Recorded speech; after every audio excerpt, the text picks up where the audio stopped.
This isn't any regular heat. This is nuclear heat. Live from the 93.7 The Ticket studios in the heart of Lincoln, America. Bringing you the latest from the Square Circle on 93.7 The Ticket and theticketfm.com. Here is your host, Jake Bockoven.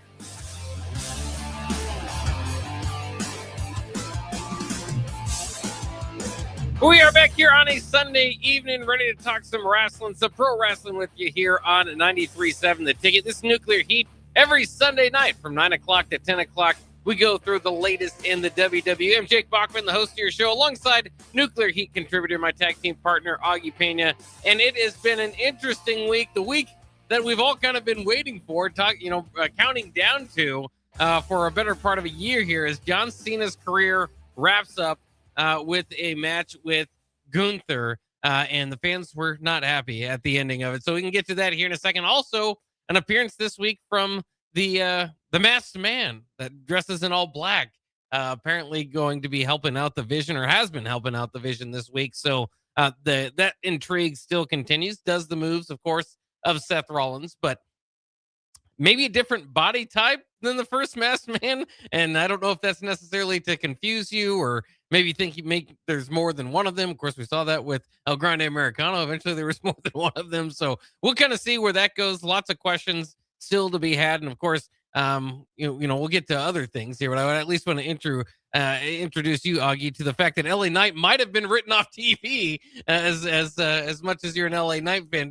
Things still seem to be going the opposite way for him. Yeah, it still is. Can never catch a break with him on that. So we'll have to see. But it could always be good to have some time off. To kind of regroup. I mean, a lot of L's. He's taking a lot of L's on there. And real quick, I just want to say, I think they gave away who the Max Man was with that tributes to John Cena. Did you see who they snuck in there in one of the tribute? You know how all the wrestlers were. Yeah. Austin Theory out of nowhere. He's still here. He was in one of the, doing something. Everybody's like, did they really just give away who the masked man? I know that's kind of this conspiracy. Wow, I can't say that word right Conspiracy now. theory. Conspiracy, yeah, for it. But everybody's like, he hasn't been on TV for a very long time, and you show him saying, giving a tribute to John Cena. That possibly might say something. That could be. Now, they did have a WrestleMania match, so at least there's some tight history there. And they showed Vince McMahon, so they're about to show anybody on there. So, but I get your point. That is, I think it might have been better if it does end up being Austin Theory to have left him out of sight, out of mind. Yeah, 100%. Because as soon as I saw that, my mind was like, and then he looks different. He's got like a mustache, he just looks different, and you're like, okay, that's not something pre-recorded. That's something that they just did, and like I said, Austin Theory's been away for a while. I mean, there are reports that he was probably out of the company. Yeah. And, now he's kind of the suspect number one for being the masked man, and then, all that. So I think they gave that away there. Well, we can get to the masked man and everything that went down on SmackDown and Raw here in a bit. In fact, we'll get to what happened on Sunday night's Saturday night's main event as well. But we don't have to bury the lead. We understand the countdown from beyond this year was toward Saturday and the final match for John Cena. Of course, a lot of different opinions about John Cena's final year. Of course, turned heel, got the championship, went back to being a good guy, won the Intercontinental Championship. So it's been a run, but it all came down to John Cena and Gunther here. And of course, the story going into this one is Gunther was going to attempt to make John Cena give up. And of course, John Cena, that's one of his, along with hustle, loyalty, and respect, is never give up. So that was going to be what Gunther was going for. Interesting. Lots of chops selling for John Cena. So I thought that was kind of good. I think they almost overdid, the kind of chops turning into the attitude adjustment. Happened a few times, and he hit it once. I mean, when he hit it the first time, you're kind of thinking, okay, this could be the move. This could get John Cena the win here. But after back and forth throughout the match, Gunther continued to try to get John Cena in these holds and had him in a choke hold. And ultimately, John Cena kind of not desperate for air, not ultimately quite at the most desperate situations it looked like, but clearly not getting the better of getting out of that hold from Gunther. Goes ahead and taps out, gives up, and there you go. There you have it. From there, John Cena or Gunther got booed a little bit, but John Cena did the traditional wrestling thing, take off his shoes, kind of leave him in the ring to signify that he is done. Many came out of the back to celebrate John Cena. They had a little video package for him that we were kind of talking about there. The Austin Theory showed up, Vince McMahon showed up, and a lot of people showed up. And but ultimately, it's Gunther making John Cena give up. What did you think about John Cena's final match and how you go away with that decision? Many people are frustrated. Yeah, it was hard. I think we saw it though, right? Because John Cena said he wants to put over talent. The fact that when he was going to tap, he smiled, right? He knew he was, that was it. It was emotional. I thought, I don't know, he's done so much for the WWE, and I thought it was a good match. They really tried to put over Gunther. How many AAs did he survive there? Probably like 6 or 8 of them. And that, to me, I was kind of like, okay, I understand, they're really trying to put him over, but holy cow, like, he's pretty much just making John Cena's like ultimate finisher look like nothing there. So that was kind of disappointing. I would have liked if John Cena maybe just not tapped out, but maybe would have just passed out. I think that could have been a better option. I saw on Twitter, this is making me laugh, but somebody posted, you know what? If John Cena can give in, so can I now. And people like post that, and they're saying that about their lives and things, but you knew he was going to lose. I guess when you saw it, I just didn't like it all that much. Right. And for all the you can't wrestle and everything, I thought he put on a really fun match. I thought this was, it went on like 20, 25 minutes around there. I thought they were going to do a lot more with his send off too. They had some very random legends in the crowd. Elias was in the crowd. That's not somebody that you'd ever see. Michelle McCool got absolutely no reaction when they showed her. So I thought that was hilarious. And then, all the wrestlers coming out and them just booing Triple H, because they hated this send off. And I think a lot of us, they didn't do the Last Time Is Now tournament right. The heel turn was horrible. WrestleMania was horrible. For the greatest of all time, they really botched his send off here. But he gave us one last great match, and hey, the crowd ate it up because those reactions when he tapped out were crazy. Yeah, and it's not always the great cheers and the building going crazy that makes you fall in love with wrestling. It is those moments of shock, crying, frustration from the audience there. And again, I think there was, this is kind of the way, if you will, for big match John Super Cena throughout much of his career. Toward the end, the last several years, I mean, there was they actually included it into the storyline that he was 0-8 or something for his last several matches and couldn't win for the last 2 years. Kind of before we do this whole year-long send-off. So he was putting people over. I mean, the whole idea behind Saturday night's main event was NXT stars against some of the top stars on the card right now in WWE. So yeah, I think you could probably see it coming. But again, I think there's just so much to dissect here as far as kind of what you were saying this past year. I think if you were to arrive at this point, they had everybody. I mean, and that's what this was about too. And part of this, and I should mention, is that John Cena in his final match, I heard from this outside wrestling circles, right? This was kind of like, an event. So let's check in on it. And that's why you do it. You show kind of the younger talent and try to get people over. I don't know. I guess as I come out of it, just the way they did it. Again, I was talking about how last week they could have built up Gunther a little bit more, get him back to that unbeatable guy. They kind of had him doing really good matches, which he does. I mean, he can put on several great matches, and they had him doing that throughout this tournament, but he didn't feel like the tip top, this is Gunther that can't be beaten, right? They didn't build him back to that. Again, to the point that you kicked Solo Sikoa below the belt to get a win 2 matches previous to this. So again, I just think even if they were going to tell the story, they could tell it better. To your point, if you don't want to do the never give up thing, you could have him pass out. That would be just about as good and make Gunther probably even look more powerful. I'm not sure Gunther's a whole lot more over as a heel in 2 weeks after this. I think maybe you'll get some heat here coming out this week. But other than that, I don't know if it does a whole lot beyond that. So just a lot that they could have done. I absolutely loved the heel turn, only because I had been asking for it for 20 years and thought that they'd never necessarily do it. But again, from there, just didn't tie it together. You had a little bit of something there with The Rock and John Cena. What was this going to be? It turned out they were just kind of making it up as they go, and eventually they didn't have all the pieces to continue it. I mean, even between this match, I don't know if this was a better match or worse match than WrestleMania against Cody. Yeah. Yeah, it had its spots, but at least John did more, right? I mean, at WrestleMania they were going for ruining wrestling, and then here, at least he tried to put on a show right for it, but yeah, it's just so tough on it there. And I'll go back to his run here. Chris Van Fleet, is that his name? He's kind of a popular podcaster that somehow gets all these wrestlers to come on there. He had John Cena on there, and he was talking about getting a proper send off, right? Like having a dream, good. And John Cena said no. When John approached them about this send off, he wanted to work every single Raw, SmackDown, and every Premium Live event, and they said no.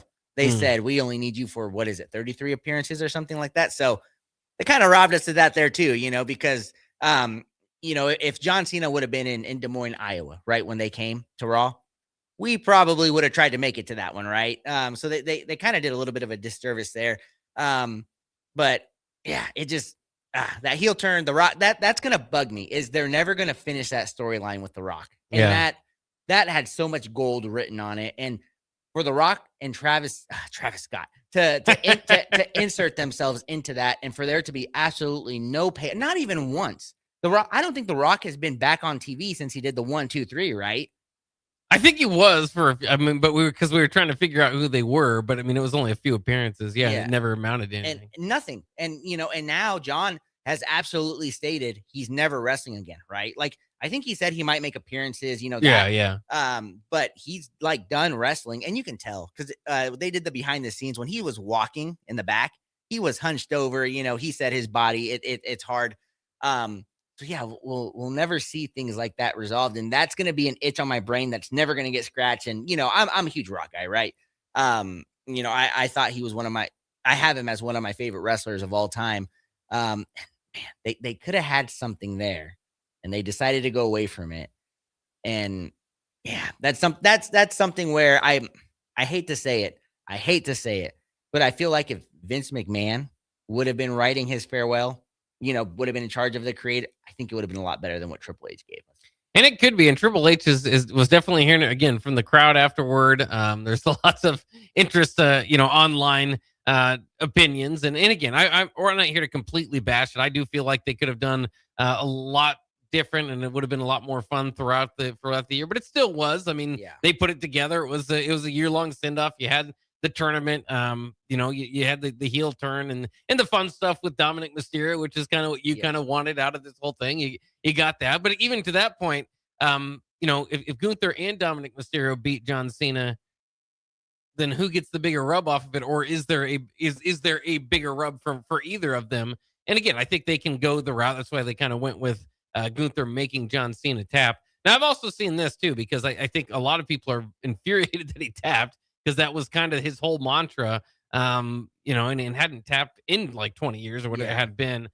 I saw another kind of view of it is kind of letting Father Time does win all, so it's kind of this full story of, even though you can't give up, maybe there is a time to give up, all that sort of stuff. So I don't know. They might find a different way to kind of tell the story. John Cena, as he goes out, as many wrestlers do, not everybody. I think the Undertaker and Stone Cold, I mean, some of these guys win in their last match going out. But it is a tradition to kind of give it to the next generation. And so that's what they're attempting to do again, though. I just don't know. Does Gunther have supreme heat now? He might. And I'm interested to see what the follow-up is to that this week. But I just felt like it could have been packaged together a little bit better going into this. And so we'll see. But I don't know. Unless you have any final thoughts about Gunther and John Cena that we haven't got to, what the wrestling world is talking about.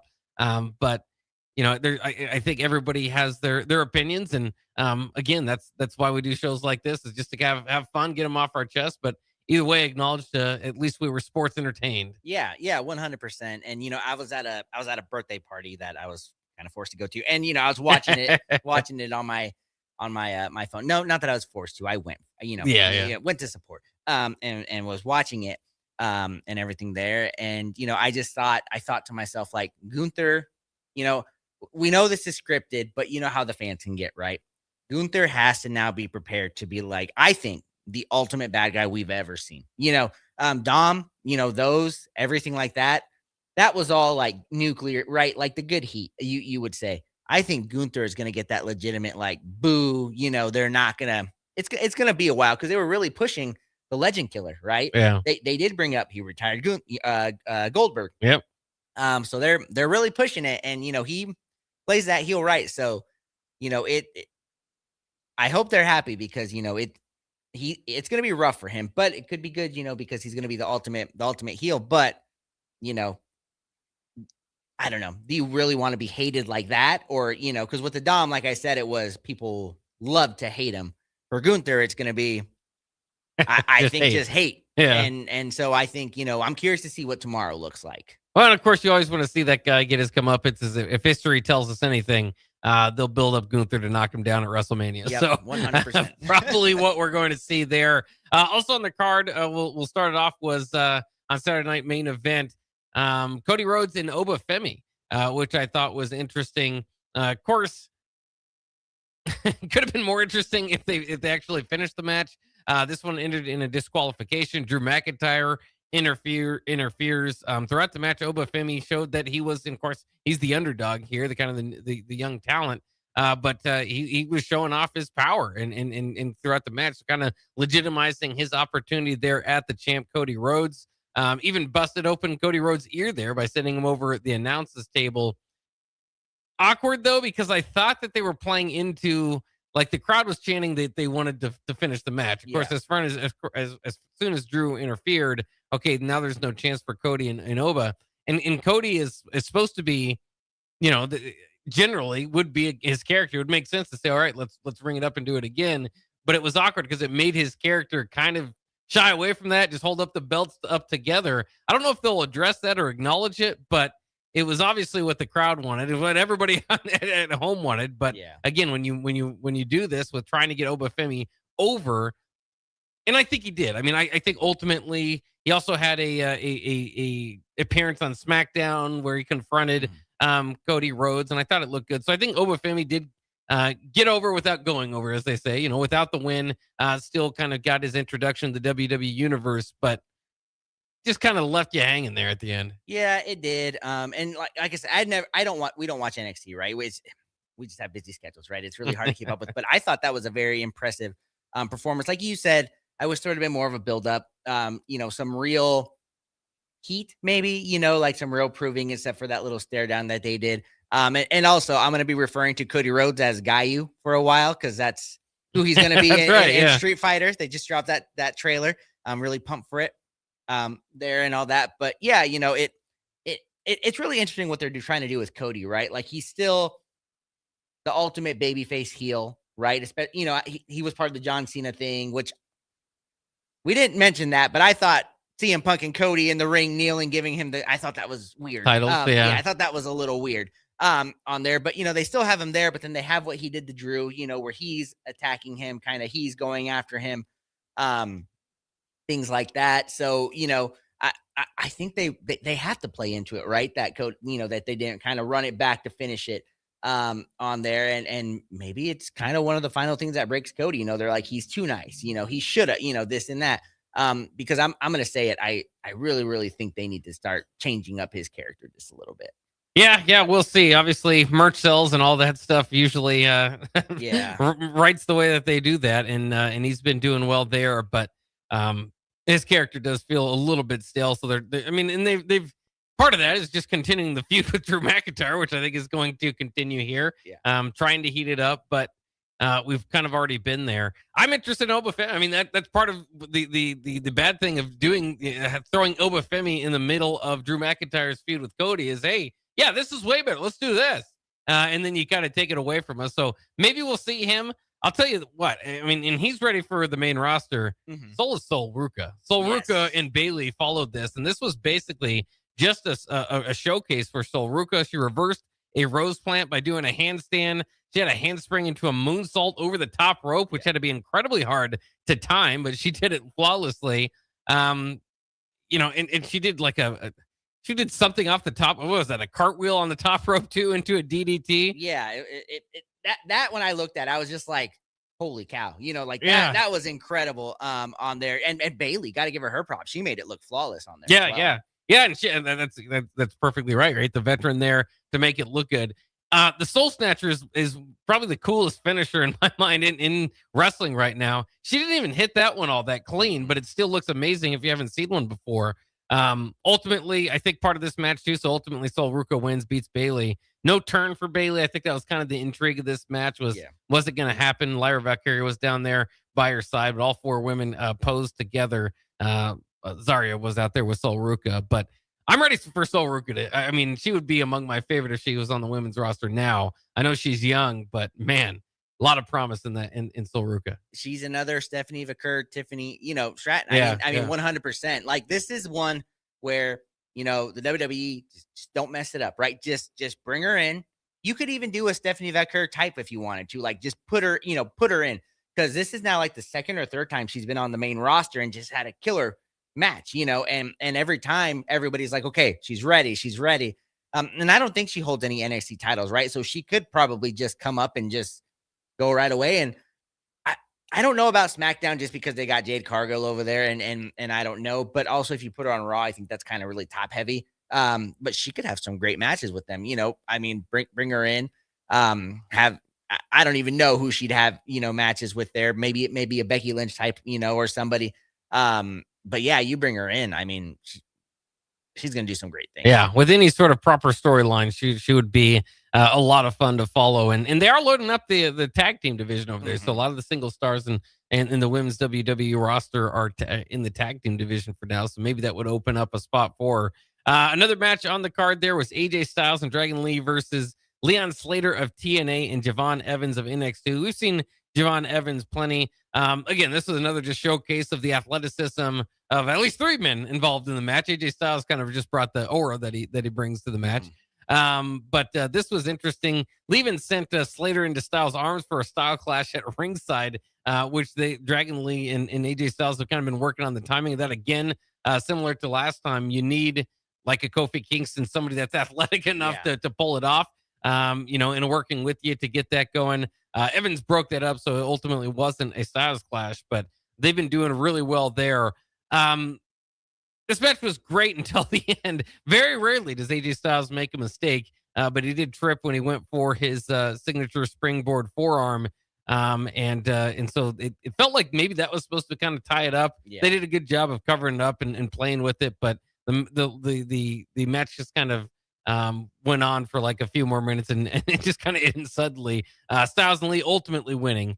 But I think along the line still showing Leon Slater and Javon Evans talents off. Oh yeah, 100%. That the thing I wish they wouldn't have put the tag team championships on the line, because obviously they were going to retain, that there. And obviously we protect the champions, that's great and everything, but that was kind of the one thing, is you didn't have to put the titles on the line. You could have just had this, just another showcase like the Bailey and Sol Ruca. But yeah, it was great. And this is I think the frustrating part is there's so many great athletes like this, but for some reason WWE decides to put them in weird storylines, or just have them have losing streaks. Because that's just Javon Evans. This is like the fourth time we've seen him now in like 3 months. He's also kind of like the real deal, right? And he could be somebody that comes up and does something good, but he could be the number 1 draft pick that they end up doing absolutely nothing with, like done with Carmelo Hayes. But yeah, this was a fine match. I don't think there were really any bad matches that were on this card. I think this was only 4 right matches, yeah. But hey, this was a good Saturday night main event and a good way to kind of send John Cena off there. So the only other thing to mention, which was probably my least favorite portion, and maybe other people's favorite, but The Miz showed up and was in the ring complaining and trying to make everything about himself. R-Truth comes out and then reveals that it was Joe Henry whose spot the A-lister took in the tournament. Remember, he got 2 chances at it. So Joe Henry arrives when his name is called and took Miz down. And then he, in truth, hit the 5-knuckle shuffle to kind of send off the Miz there. So, I mean, I like the Miz. We talked about it. Get the Miz, a lot of those rivalries intertwined back into John Cena's story. Again, wish they would have done more of that. For some reason, the video package, like Drew McIntyre was heavily featured. I don't know if they have much of a rivalry there to go back to. Randy Orton's like overseas, not even anywhere close to it. So it's kind of interesting the route that they went there. I got to be honest with you, and I know everybody in wrestling loves Joe Henry. I don't get it. I just don't see it. Thank you. I was thinking the same thing. I'm like, he shows up when you say his name. He's kind of corny, right? Right. Like, he does the whole like photo stock type. Thank you. I don't get it either. And maybe we don't follow it, all that much, but I don't get a lot of these huge acts, that are, I don't know. I just don't. Thank you. I appreciate you saying that because I don't get it either. Well, it's interesting. Like, is that a main roster gimmick? I mean, how long does that go? I'm not really sure. Like, I mean, I get what they're going for. That's not what I don't get. It's just like, I don't find it maybe momentarily a little bit entertaining once or twice, but it's not the first time I'm introduced to Joe Henry. I've been seeing this for like a year, and it's just like, okay. I mean, I get it. They play with the cameras and he smiles and he's there, but no, I mean, people are talking about him being in, Royal Rumble number 30 pick or something like that. It's like, no, not anywhere close for me. No, so not to like bring it down or anything, but kind of his gimmick is like the yeet to me, right? Like, I don't like that. Like, I don't get it, right? Like, fun entrance, but the yeet to me is just, like that was in 2018, so should be retired. And then with just Joe Henry, he just appears, and I don't know, he's Canadian, I think, right, or something like that. He might be, but it's just so weird. Everything they do, the packages, it feels like he's a meme, right? It feels like he's not real, but then he showed up in the WWE, right? And like he's kind of just this big thing. But I agree with you. I don't see it. He looks like a normal stock, WWE wrestler. Like, right. Like he doesn't have anything, like even his personality. I guess he hasn't really talked much, but it seems like he has nothing there other than he shows up, kind of funny guy, and that's it. Yeah. I think they're going to need when they do bring in the main roster, and they do love him. So I'm sure that we'll see that at some point. It kind of reminds me of like a Bo Leave gimmick or something like that. It's just going to be really hard to carry over. Again, I think he can do it. And at this point, I don't know why you wouldn't. You'd bring it over. It's popular to start off his career, but I just don't know how long that'll last. But in any case, it was just a showcase again for some of the younger talent they have down there in NXT. Let's go ahead and take a quick break. We'll be back. We'll talk about Raw and SmackDown from this previous week here and what it means going forward in the WWE on Nuclear Heat on 93.7 The Ticket. It's the holiday season. Time for work parties, friend get-togethers, and family gatherings, which means lots of eating. Maybe you think you've perfected your holiday meals, and maybe you have no idea where to even start. Let's fix that right now. No holiday party is complete without Führer's cheese spread. It goes well with any type of cracker, pretzels, apples, chili, vegetable chips, and of course, it's perfect to pair with wine or beer. Holiday meals aren't complete until Führer's cheese spread is on the table. Find your own container at your nearest local grocery store today. Sometimes good people make mistakes. When you find yourself in need of an attorney, call Liberty Law Group. The attorneys at Liberty Law Group will defend you in court and protect your freedom to get you the best possible outcome and the justice you deserve. Trust your freedom to Liberty Law Group, the best criminal attorneys in Nebraska and Iowa. Call them today at 877-404-5238. That's 877-404-5238. Or check them out online at libertylawgroup.com. Hey guys, it's Carly from Boyd Farm Outfitters. Farmers, the Nebraska Ag Expo is coming up on December 9th through 11th at the Sandhills Global Event Center, and we'd love to see you there. Our team will be in two places at once, in the Boyd Farm Outfitters booth and the Green Eye Technology booth, which are both in the Currency building. In the meantime, check us out on Facebook, Instagram, and X at BoydFO to see what we've been working on. Again, that's BOECKFO on social media. We look forward to seeing you at the expo. Staying profitable means finding smarter, more efficient ways to farm. Those decisions turn hard work into something worth passing down. Join us at the Sandhills Global Event Center in Lincoln for the Nebraska Ag Expo on December 9th through 11th, where agriculture meets innovation. From big iron and livestock production to the latest in ag tech and soil health, discover the solutions that can help you do more with less and protect your legacy for generations to come. Sponsored in part by Farm Credit Services of America and Ag Direct. If you're seeking a career with a growing company, Gaina Trucking and Excavating is hiring and looking for additions to their team. Gaina Trucking has a strong team culture, competitive pay, 401ks, and benefits like health, dental, and vision. Drivers are guaranteed 40 hours per week, even in the winter months, and are home every night. Start your career today at Gaina Trucking and Excavating. Apply today at GainaTrucking.com. Ticket listeners know a dream team when they see one. At Applied Connective, we've been in the game for 20 years and have developed a team of world-class leaders in all things IT, from cybersecurity and Microsoft products to physical security, audio-video, infrastructure, business phone systems, and anything in between. We'll help you leverage technology to become your most secure, efficient, and profitable. Head to our website to check out real reviews and testimonials and sign up for a free tech consultation. We can show you where you might be vulnerable, inefficient, or overspending. It's a game changer, and it's totally free. Claim yours right now at appliedconnective.com. Back to Nuclear Heat with your host, Jake Bockoven, on 93.7 The Ticket and theticketfm.com. It's great to be back with you here on 93.7 The Ticket, talking some wrestling here on a Nuclear Heat. We already talked about Saturday night's main event and our thoughts from the Gunther match along with John Cena. If you want to hear that, well, scroll back on YouTube or head to the theticketfm.com and go back to the first segment. We will talk plenty about that. By the way, shout out to DP and Hosta Breezy from The Breeze here, which you can hear Sunday afternoons. They were in the building actually for the match, so I'm sure they had a lot of good stories, and they could tell you how the in-ring, or excuse me, the crowd there at the arena probably turned on Triple H at the end. But let's jump back to Monday Night Raw. Again, some of this stuff did impact or did show up to Saturday night's main event, so we don't have to go over that too far.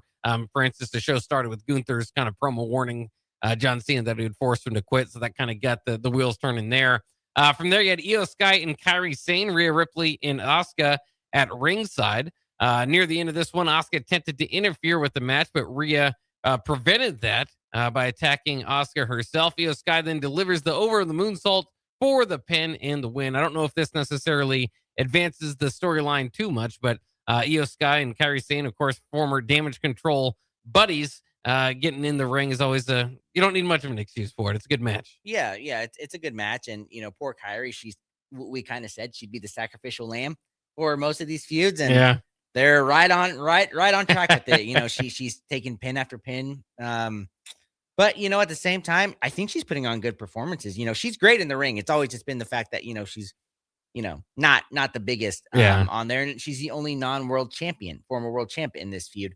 But can still build her up, do some good things. Just she's taking a lot of L's right now, and that could be a little bit hard to shake off sometimes. Which is interesting, knowing that that maybe they realizing this is a little bit lopsided with her. You would think maybe they'd want her to get the win over Io Sky, or here to kind of further that. But we'll see what they do moving forward with that feud. Particularly interesting because Rhea Ripley's kind of on two teams right now, so we can get to that in a little bit as well. Backstage, Logan Paul asked for help from the Vision with his Rey Mysterio problem, which was kind of interesting. Paul Heyman took him off to the side and handed him brass knuckles and let him know that the rest of the Vision would be with him. So Logan Paul, as we can kind of see, I like how they're doing this. It's not just, hey, this is a happy family moving forward. You kind of keep the Logan Paul character. He has to integrate himself and kind of become one of the Bronze, if you will, or at least be able to work with them.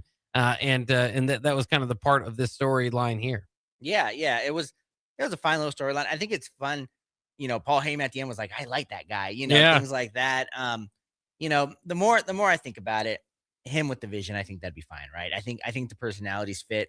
Braun Breaker, he can talk fine on the mic and all that. Of course, they have Paul Heyman, but if they really need somebody to, really spew, kind of get some heat, Logan Paul's great, in the ring and on the mic. So, if you don't have a Paul Heyman, sometimes I think that'd be good there.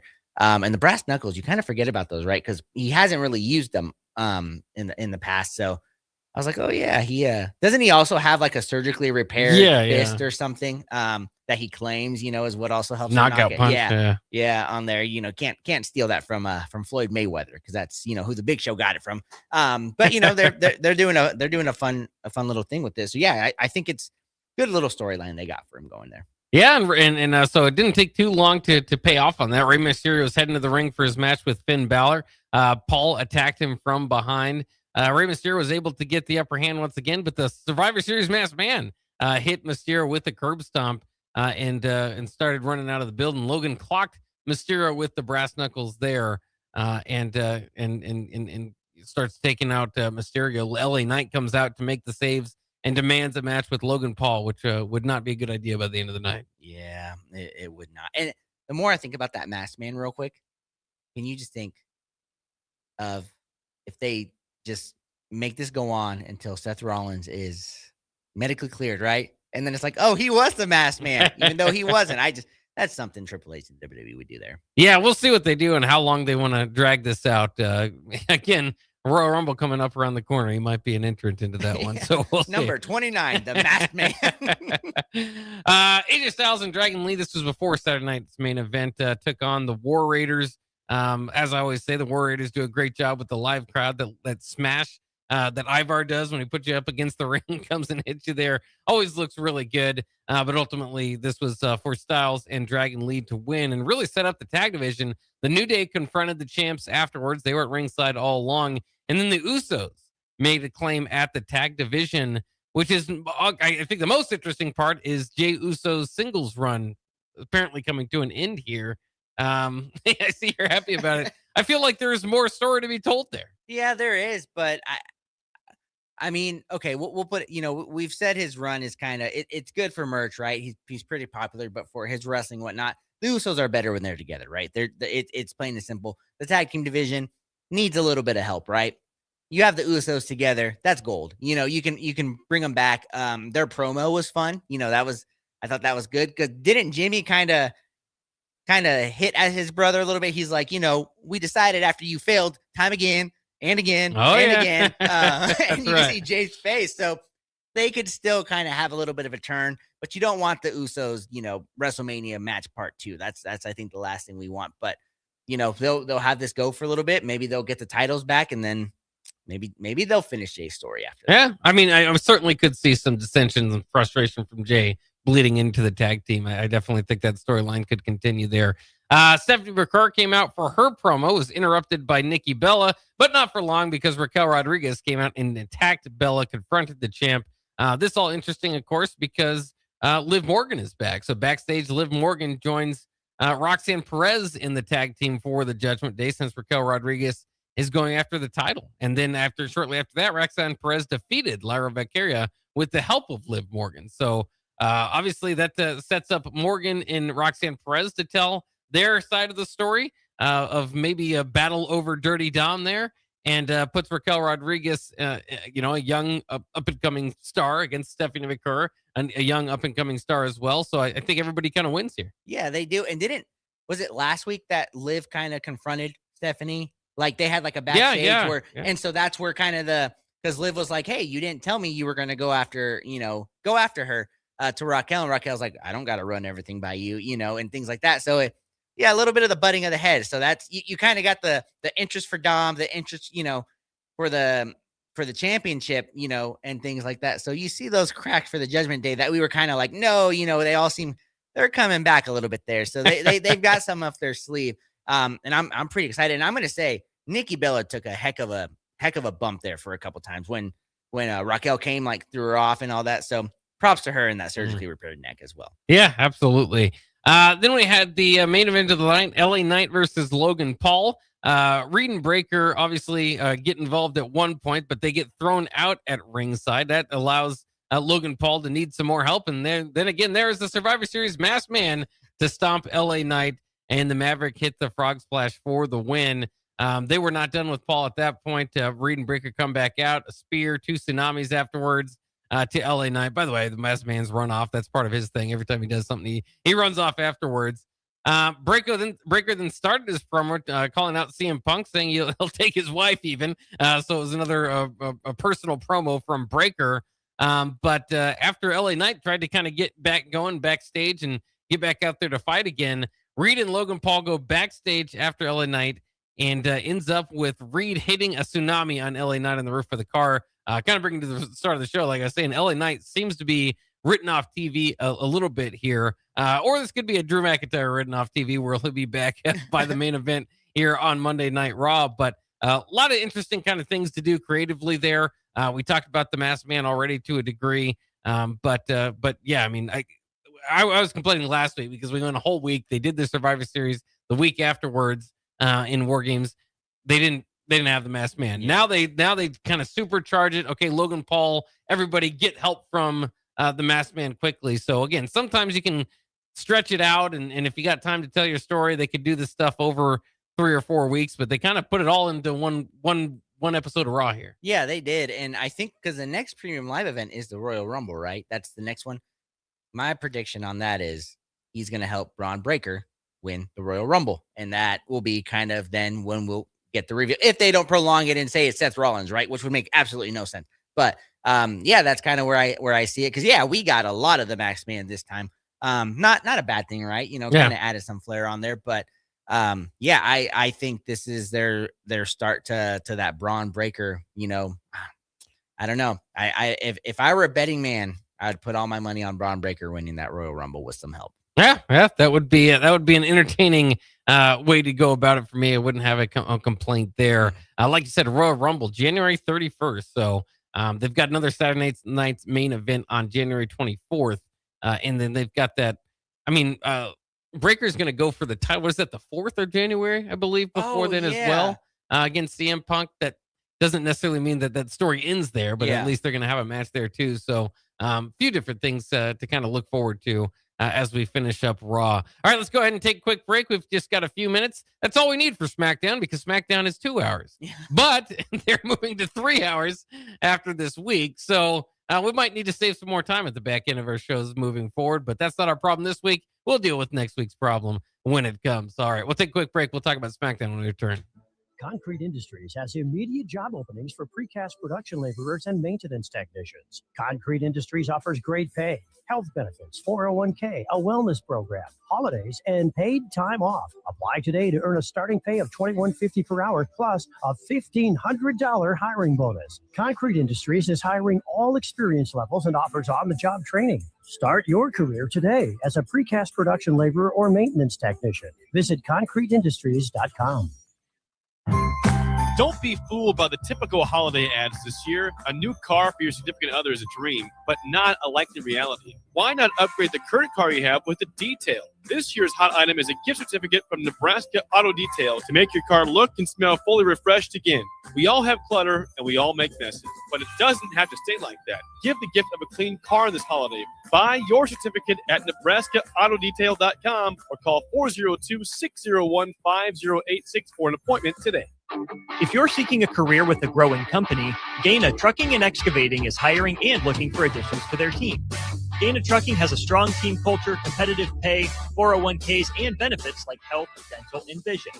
Drivers are guaranteed 40 hours per week, even in the winter months, and are home every night. Start your career today at Gaina Trucking and Excavating. Apply today at GainaTrucking.com. Ready, set, forward. Just announced 0% for 66 months with approved credit on all 2025 Ford F-150s at Zollner, Ford of Beatrice. Save thousands in finance charges. If your current pickup loan's 4, 5, 6% or more, trade in today and receive 0% for up to 66 months on a brand new 2025 Ford F-150 of your choice at Zollner, Ford of Beatrice, Nebraska's volume dealer with the hometown service you expect. At Raising Cane's, we focus on being the best at one thing and getting it right every time. Which is why every chicken finger meal we serve is marinated, hand-battered, cooked to order, and made just for you.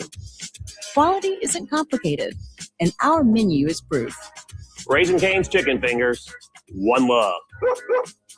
Skip the line and order with our app or online. This holiday season, bring home a tradition that tastes like celebration. Beatrice Bakery's world-famous fruitcake, baked in the heart of Nebraska with rich, golden batter, real cherries, pineapple, crunchy nuts, and a splash of old-fashioned goodness. It's moist, flavorful, and crafted the same way for generations. It's the fruitcake that turns skeptics into believers. Find Beatrice Bakery fruitcake online at grandmasbakeshop.com or at your favorite retailer, and make your holidays deliciously unforgettable with the help of Beatrice Bakery's world-famous fruitcake. Back to Nuclear Heat with your host, Jake Bockoven on 93.7 The Ticket and theticketfm.com. We are back on Nuclear Heat to talk about Friday Night SmackDown, which happened before Saturday night's main event. Once again, some of those, the segments were kind of bled right into Saturday night's main event. And again, another example, right out of the gate, Cody calls out Drew McIntyre, but instead gets Obafemi to start things off. And I thought that was good to at least get something built up for that match. And Obafemi did not back down from Cody. So at least for a second, it looked like we were going to get an interesting match there Saturday night. And again, I thought they put on a pretty good one. But of course, Drew McIntyre had to come back in and go ahead and cause a DQ there. Drew was just like written off TV for a second, and I thought, okay, we can do something. We can make this something new out of his character.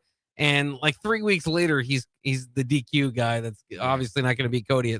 It's just like, man, they've got to do something different. Yeah, and didn't they, like, the start of SmackDown, Nick Aldis came out and said, I invite you back, Yeah. And then they had, like, a letter from his attorney or something about something.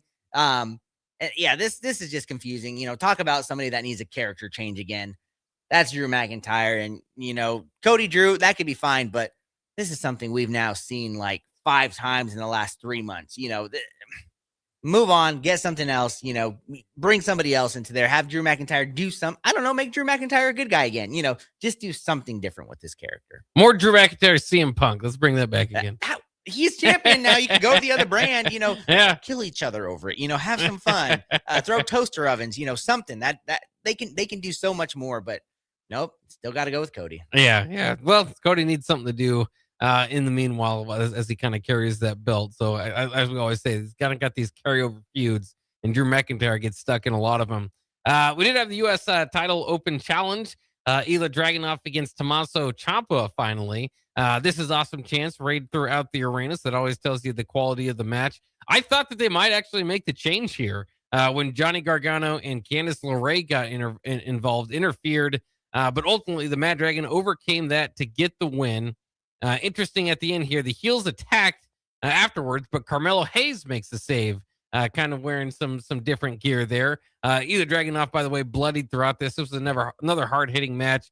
Good reminder that Tommaso Ciampa can be a singles act if needed to be here. So interesting to see what they kind of do next. And Carmelo Hayes, I've been noticing, kind of turning into a good guy as of late. Yeah, and he has the support of the fans, right? Yeah. I think in his last Time Is Now match, he had cheers, and so they messed him up for about a year there, but it looks like they're maybe going on a good path with him. The next match we had then was Alexa Bliss and would be Alexa Bliss and Lash Legend, but I don't want to leave out the Wyatt Six came to the ring, doing more and more to kind of look like Bray Wyatt, or at least an offspring of Bray Wyatt. So they kind of had their promo in ring. The MFTs had their promo on screen. Ultimately, with Solo Sikoa telling them to run. Again, I think that this is a fine enough feud. It's not going to be for everybody. Some people aren't going to love it. The Wyatt Six, I feel like there feels like more potential than what they're getting out of them. But again, people in the arena are enjoying it. Any in person type of send off to Bray Wyatt or reminder of Bray Wyatt, I think is always going to do well. But both these teams kind of need a win here, and I think the MFTs are kind of the team that they've been moving along or bringing up. The Wyatt Six are a team that have the tag titles, and you forget about it for a month till they bring them back around on TV. So I gotta believe the MFTs are going to get the most out of this, but it does feel like the Wyatt Six are in a better spot than they've been. Yeah, I think so. But here's my main idea for it: have the MFT off the Wyatt Six, like in a storyline. you know, and then they come back as their supernatural things and then don't show their human form again. Cause that's what we've talked about has been their biggest miss, right? Is that they 1 week they're these supernatural creatures that are haunting everybody. And then they come to the ring and they take off their mask and they're just guys with face paint on. That doesn't work. Hey, you know, they're in this, blood feud with the MFT. Have it go the distance. You off them, bring them back, you know, and I think you could have something fun with that. Yeah, I think that would be great. You need to do something like that to kind of reset them back to a sadistic or at least fearsome form, like you're saying, not just guys in masks. So we'll see. And by the way, again, MFT's not more face paint for them too. I think that helps them out. Even though we just kind of made fun of the face paint there. We then had the match between Alexa Bliss and Lash Legend. Not much to say here, except for Legend looked good. She did get the win ultimately over Alexa Bliss, which is a huge win for her young career. Also was able to boot Charlotte in the face, so that always helps as well. Again, not a whole lot more to this, but good win for Lash Legend, and of course with her new teammate Nia Jax. This was one of those, the tag team with Legend being new. That kind of needs a little bit more victories to them to see that they're serious as these tag team titles in this division starts to take off. Yep, you nailed it. I thought she looked great. She's somebody, needs a little bit of work in the ring, right? But former WNBA player, I mean, you have the talent, right? She's an athlete, so just keep going with it. And huge win over, future Hall of Famer Alexa Bliss. So, yeah, you nailed it there. Kind of a similar thing going on with Javon Evans, setting him up for his Saturday night main event match. Did get a little backstage segment, which led to a match with The Miz. He got the win. So similar type of deal. Got a win over a future Hall of Famer to kind of boost him up before you get to Saturday night's main event. And then we wrapped it up with a match here. I guess there was Jade Cargill attacking Mia Yim backstage. So that's clearly going to be kind of oh my gosh the next deal there for her. But then the final match of the night was the Terror Twins against Aleister Black and Zelina Vega.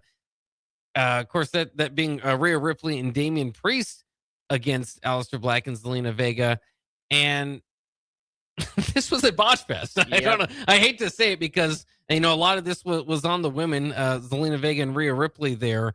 Ultimately, Rhea Ripley did score the win with the Riptide, which I don't know if that does anything for Priest and Black, who have more of the rivalry going on, but maybe it opens the door for Vega and Rhea to get more into it.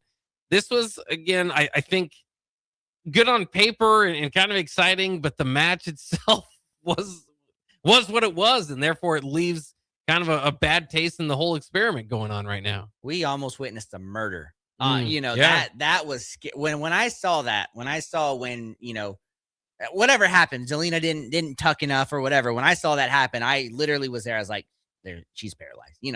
That was so terrifying. And it just shows, what they do through a day-to-day, just how dangerous it is. But yeah, you're totally right. This was one of those, you watched it, but you kind of covered your eyes because you're like, what's going to happen next? And I don't know. I don't know how this furthers it. This just kind of feels like a fun way to bring back the Terror Twins, right? On there. And yeah, that's really it. Which again is just interesting. I don't know. I like at some point I feel like Aleister Black should just win this feud and move on. And I don't know what that necessarily means for Damian Priest. This is maybe a way to end it or bring it back into, okay, hey, they won because they won that last match, remember? And you don't necessarily have to have Black take a pen from Priest. But if this is not the way to save Damian Priest, they're gonna have to find another way because I don't know if this just didn't feel like the start of that, right? It felt more like prolonging Priest, I don't want to say downfall, but slowly moving down the card. Have him just go with Rhea everywhere, right? On Raw, he's with Io, and it's just have him follow her, and that'll be good for his career there. Might need to get something back going with the Judgment Day Maybe. There to kind of bring interest back into it. Otherwise, they're going to find something. But I know what their next thing is. It's another Aleister Black match. So we'll see if that's going to work out for him. All right, that'll wrap it up for Nuclear Heat here on 93.7 The Ticket. We still have another show coming up next, Faces of Grief with Marlena Boudry. So stay tuned for that. But other than that, tune in for Nuclear Heat next week. as we do this every week on 93.7 The Ticket. We'll talk about this week's pro wrestling as we, again, move forward now, getting into WrestleMania season not too far from now. So that'll wrap it up for Nuclear Heat. Thanks again for joining us. We'll be back next week.